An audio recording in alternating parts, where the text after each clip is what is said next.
Welcome to the Hortons channel. Here we are at the 2025 Race Retro event, and I'm really glad to be here. Last year was cancelled due to a flood, and it was also cancelled a few years back due to the pandemic.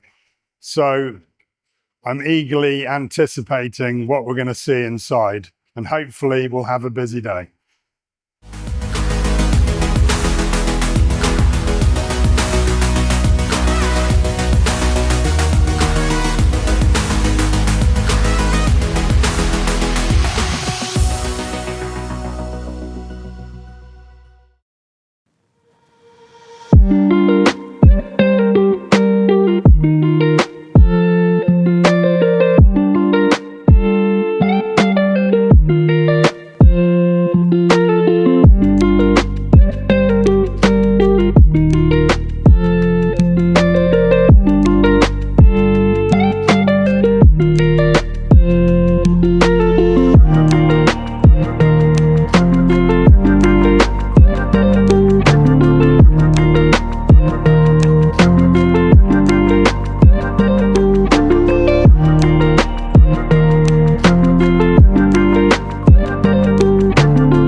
So here we are on the stand where we have the author of Fast Forward, Jeremy Walton, who we've met many times before. And also just passing by was John Fitzpatrick. So I thought it would be really good to get Jeremy to ask John some questions about his Ford. So over to you guys. Okay. So John, I think the link started when you drove for Broad Speed in Minis. Absolutely. That's where it all started for me with Ralph Broad. And I was driving down the Stratford Road in Birmingham one day, and I stopped at his garage, which was quite a small place, for some fuel. And I'd been messing around with the engine, and I thought I'd check the oil. So I opened the bonnet, checking the oil, and Ralph comes along, and he sees a couple of things. And Ralph, the first words he said to me, he said, "What's all this crap?" And that was the first thing he ever said to me. And he was quite outspoken, was Ralph, but he was wonderful. And the cigarette in his mouth? Yes, I suppose he might have done. Yeah, it might have been hanging from the lid. Yeah, but I mean, I got Ralph to thank for, more or less. How did the Ford thing occur? Because you were very big Mini people, weren't you? Yes, but he was approached by Ford to run a car in the British Saloon Car Championship. It was Anglia's then. Okay. And I drove it, and then we won the championship with it. I think you won the 1966 championship. It was much later than that. No. While England was winning in football, this man was setting a new standard for the Ford Anglia. It would take Harry Potter for it to be better. Yeah, I had a great time with Ford. Went over Ford Germany as well. Yes, tell us about that. You went to Cologne on contract. Yeah, I was. Yes, I was. Mike Cranafus got me over in Cologne. Well, it was Jochen Neerpasch to start with. Of course. And then Mike Cranafus, and we drove the Capris, which were they were not good cars. The Capris. No, but I think you came a little bit late into that, and BMW were discovering things about aerofoils. Yes, fortunately, I got Jochen Neerpasch moved to BMW, and he took me with him. And I think also you won Nürburgring 6 hours in a Schnitzer BMW? Absolutely, Jeremy. Yeah, I did. Yes, that's right. It was a great achievement at the time because Ford was spending all the money, and this was really against the odds. This was a private team. And I drove with... I think he drove two. I drove with Rolf Sommerlin. Oh. And Rolf and I were great friends, and, sadly, tragically, Rolf actually was killed in one of my cars in Riverside, and that was driving my car. That was probably the blackest day of my race. Motorsport. Yeah, for me, yeah. Because of course you went on and had a complete career in Germany and USA with Porsche. Yeah, absolutely. I loved it. I was really lucky. I happened to be in the right place at the right time, and that's the secret, isn't it? You really? ran your own team, didn't you? No, I did. In America, yeah, I ran my own team. I had a very good sponsor who ultimately finished up inside. Just a minor shooting. Nobody knew where his money was coming from, but the IRS found out, and that was it. But no, we had some good years there. It was good. Of course, this is a strange thing in motorsport for any criminality to be involved. Oh, yeah, it never happens. Okay, Very rare. okay. Thanks, John. Very good. Always a pleasure. Really good to see you. Yeah. So we've got rid of John Fitzpatrick, and now you've got me. How many books have you written? What number is this? This one is number 37 of original ones, but if you count editions and things, 50. That's incredible. That is nothing compared with Graham Robson. Over 130. No, and your passions are Ford and BMW and what have you. But Yeah, bit of Audi and Lotus on the side as well. yeah, I forgot because I bought your archive. There was lots of Lotus and Audi in there. There wasn't. Yeah, very interesting. Yeah, So how are you finding the show? Is it the first time you've been to the show? it is, and I'm extremely impressed. I think it must have replaced the hearts of people who used to go to Autosport and so on. But it has an added appeal with road cars, the auctions, and the rallying side. So I thought it was really good. Yeah. To me, it's always felt a really nice, quaint show. But you can see all your mates and all the people from the motor racing side. So it's just a good get together, I find. Well, I doubt that I've talked to John Fitzpatrick like that in an awful lot of years. Yeah. So that was a privilege. And thank you for arranging it. No problem. So how's the new book going? I think we're going very well indeed. Judging the reviews were exceptional. They were very, very, very warm. I haven't had reviews like that before. But I think it's because it's a personal thing. I think you're not just doing facts and figures. In fact, you're giving the sort of background of how that occurred. How did this long-haired teenager suddenly get into all these lovely fast cars? And that appeals. And you must be not amazed, but you must be reassured that all these cars that were great in their day, but people looked down their nose because it was a Ford, but now are huge collectors' cars. Well, absolutely. It's funny you should mention that. When I got the Ford job, my mother said, couldn't you go and work for MG or somebody decent? So Ford was Dagenham, Dustbin and all the rest of it. I am reassured from a commercial point of view, looking around Iconic's auction here, or any of the other auctions, the Fords almost outnumber everything else on their own. BMW seems to be about the second most popular, so win-win-win. No, exactly. And so is that the end of the line writing books, or what's your next project? I'm afraid I'm going to another publisher's stand later this afternoon. I've got something planned for 2026, which is personal, which won't have a lot of Ford in it, because I think I did that. Yeah, so busy as always. Yeah, it's been really good. Well, thanks for your time, Jeremy. Good to see you, and we look forward to the next book. Thank you very much indeed. Cheers. Cheers. Let's have a look round and see what's new. I've been really proud of the collection of vintage team clothing I currently have. I have this Ferrari 1975 era team puffer jacket, which is in incredible condition. That's the first one I've ever had of those. I've also just bought in 2 pieces of Shadow team clothing, which is actually the first owner was Jean-Pierre Jarier. So this is from this era, and then this is a slightly later era. You see the eyes here. So they are incredibly rare. And from the same guy, I managed to buy a Ligier Gitin team jacket, kind of Jacques Lafitte era. And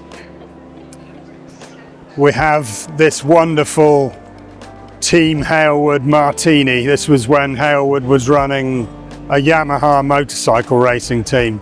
That's an incredibly rare piece.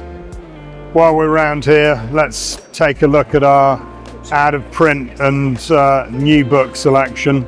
We brought an absolutely vast inventory here to Race Retro. This is one of the largest stands we have anywhere during the year. I wish I could take such a stock to Pebble Beach, but unfortunately I can't. But I've just bought in these books here, which this was the 2-volume edition of the Facile Vega book by ETAI. This was long out of print. I managed to find these in Paris. These are brand new NOS copies. And we'll just walk down here while we're going there. Also in France, I bought some very rare paperwork from Rouen. This is a Bruce McLaren signed letter on McLaren letter-headed paper. And then here we have Jim Clark's entry form to the 1965 French Grand Prix.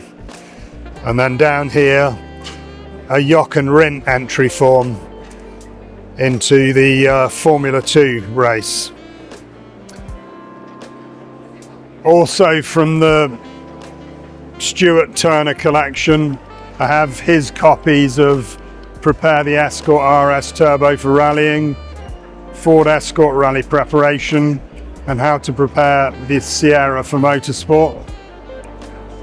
And we'll just take a wander down here. This is a new book from France, Le Monstre, by Michel Bollet, about the Maserati 450S. This I also picked up on the way back from Paris, which is the press folder for the Peugeot 205 from 1985. We have some really impressive, exceptionally large size Audi posters, original pieces. There's been a lot of interest in those. And then over here in this cabinet, we have some more pieces from the Stuart Turner collection. This cup here, which I'll just get out. So this cup was given, this is for the Tulip Rally in 1964, and this was the team prize for BMC competitions department for having won the Tulip Rally in 64. And then I have some participants' plaques from the rallies that Stuart Turner took part in. So we have 58, 59 and 1960. We also have his RAC badge. This is a special motorsport badge, and this was actually Stuart Turner's badge, which was never used. Just drifting through some other out-of-print books that we have in stock. We've just got in a copy of Back on Track, which is a book that was out of print 3 or 4 years ago and haven't had a copy since, so it's very nice to have a copy of that in stock. And then we've got some other new titles here that have just come into stock. So this is a book on Nuvolari in motorcycles, and this has been selling very well. Dual language. And then we'll just head out to the front to see our selection of new books. Just want to point out this trophy here. This is another Tulip Rally trophy, and this was for the team prize from 1966, which BMC also won the Tulip Rally in 1966, and there's been a huge amount of interest in that. So let's head and look at the new books. This is a book on Lancia's first V engines by Jeffrey Goldberg. He hand delivered these for us in Paris, so it's a really limited publication and will sell out very quickly. And then I picked up lots of French titles and Italian titles in Paris. Most notably is a new book on Louis Rosier, only in French but heavily illustrated. That's a very, very good book. And we picked up this book here, which is also by a French publisher. And this is all the chassis of Grand Prix of Formula One from 1950 to 1960. And this has every chassis number from all the cars that participated in that period. So a very, very useful book. And we'll just wander down the other end. It's busy here today, which is nice to see. So we launched on our stand today, Dear Family, which is a book by Guy Loveridge on Louise Collins and her time with Peter. That's selling very well. We have some other pieces from the Stuart Turner collection, some participant Monte Carlo badges.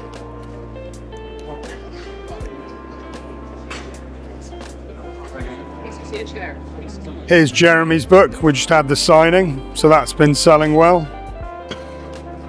A new book from Italy, which is it's mechanic stories from 1947 onwards. Gisberto Leopardi, who I know and have met many times in Maranello, is on the cover just here, and it's stories from him and other mechanics. We picked this up in Paris. This is a very, very limited book, Delage Grand Prix on Argentina, by two Argentine friends of mine. So buy that because not many were printed, and once it's gone, you won't see it again. And finally, a book that I picked up in Switzerland, which is Aston Martin Lagonda Shooting Brake by Roos Engineering. It comes in a slipcase, and as far as I know, I'm the only person in the UK selling that. So that's a review of the stand. Let's go and see what else we can see.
So at Race Retro, it's incredible what you can find. So I found this Bell helmet bag and some sports car magazine, sports car and Lotus owner magazine, which are really hard to find.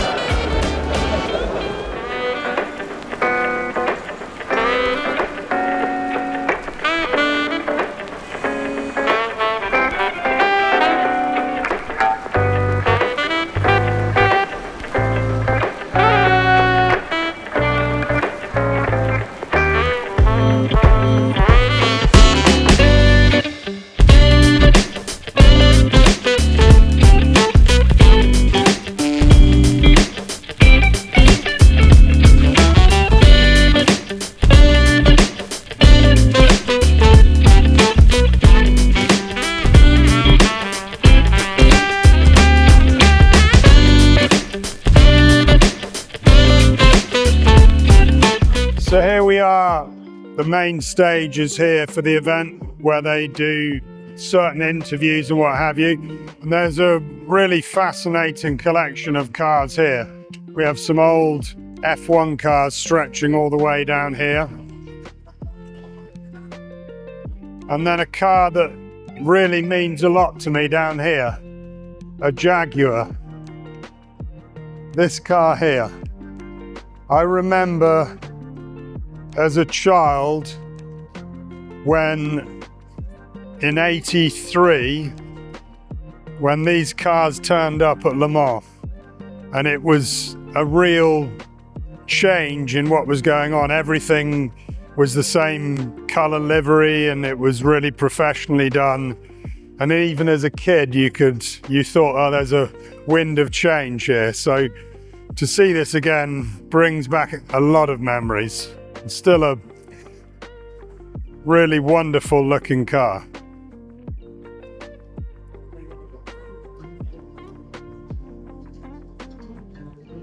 So I was just wandering by this barn find Leonard MG, which I love the original patina of it. But this was Chris Lambert's first race car. And this is a book that we'll be stocking, Forever Young, 6 Lost Talents of Motor Racing. And yeah, just wandering by. I knew we were picking this book up later on in the show. So look out for it on our website.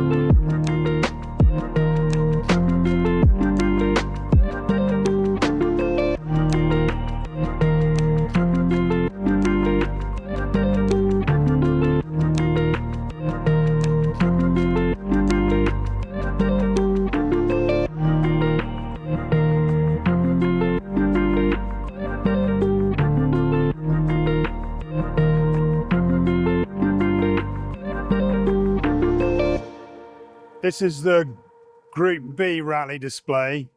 It looks absolutely mouth-watering. Let's go and take a closer look.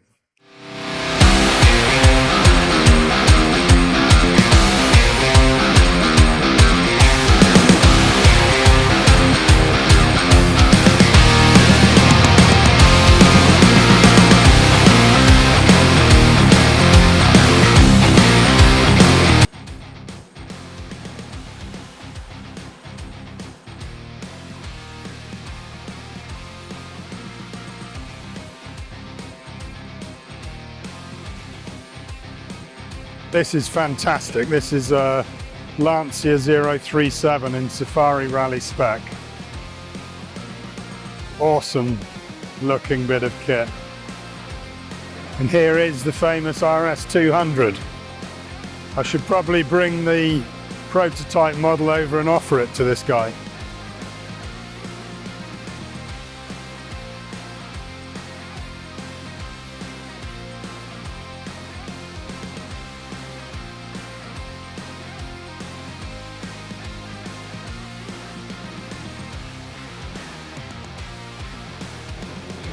And a great car in one of the best liveries.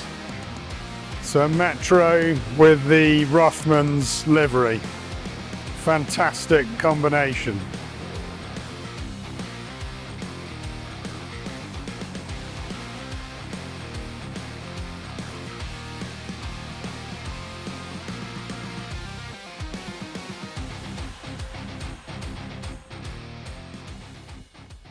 So I'm back on the stand here with Mike Wilds and his book, Life on the Wild Side, which has been a runaway success. I'm amazed, really, for a fairly mundane, not particularly well-known racing driver to sell 1,100 copies. I was very pleased. And so you delivered 6 to the stand, which you've signed. Yes. And these are the last 6 copies that we'll be getting our hands on. So if you would like a copy, hurry now before it's completely out of print. We were chatting just before that you have driven 150 different racing cars. I have, luckily. Of the 150, what in your mind were the highlights?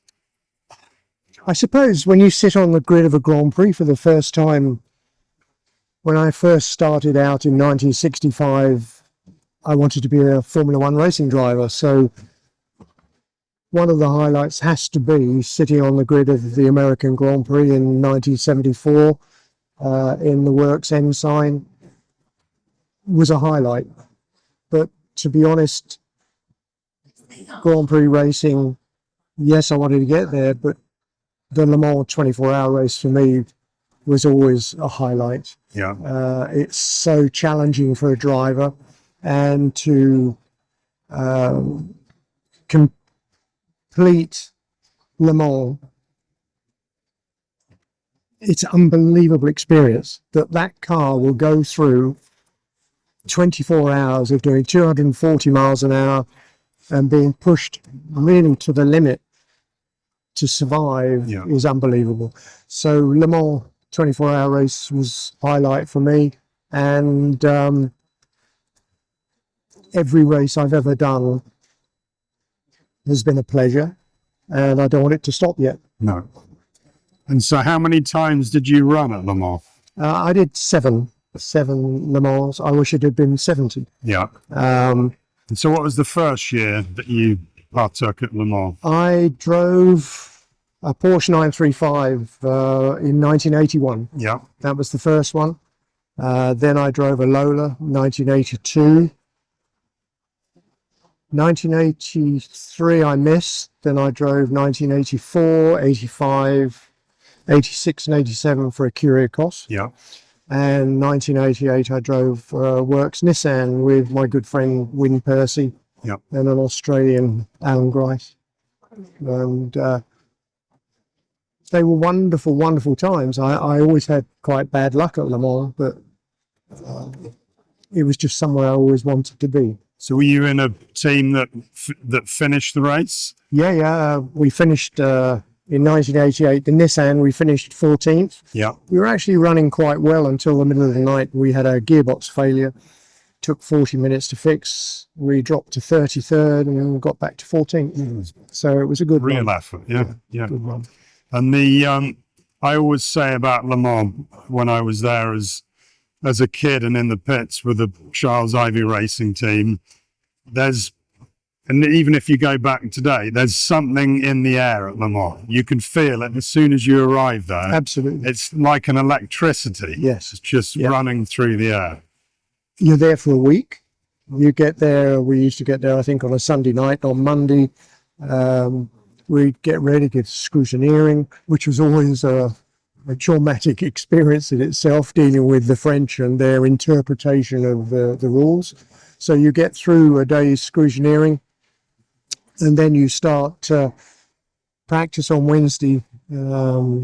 Tuesday, Wednesday and Thursday, have a day off to prep the car on the Friday, and start the race around 3 o'clock on Saturday afternoon. All it is during that week is just building and building and building towards the start of the race. Luckily, I did a lot of starts. Sadly, I had a lot of retirements, but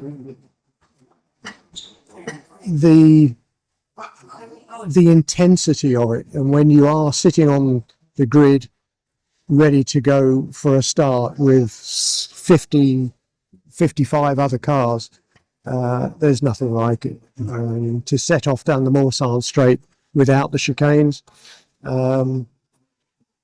where else can you go and do 240 miles an hour on a public road? Yeah. And the daylight, in the rain, in the dark, in the fog, it's just the most amazing challenge. Yeah. And there's a picture of you on the cover in the Ken, what is that, 956 or 962? That's 956. Yeah. That was literally only 2 or 3 years ago. I did the Le Mans Classic. Yeah.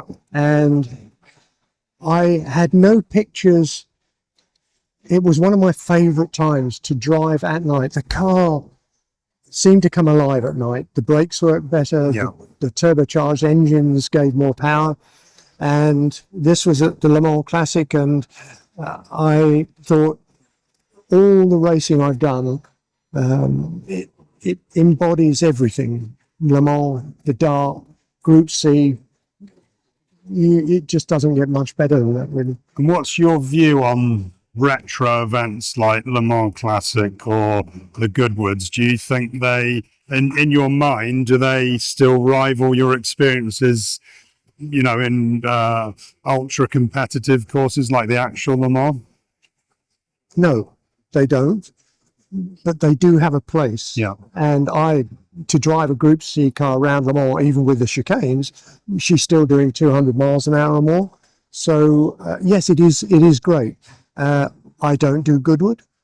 I was asked by somebody, a very nice man called Nick Swift, who races minis at Goodwood. I did a mini race at Brands Hatch, and I did really well. And he said, "You're the man I need to partner me in the St Mary's Trophy at Goodwood Revival." Yeah. So he put the entry in, but they wouldn't.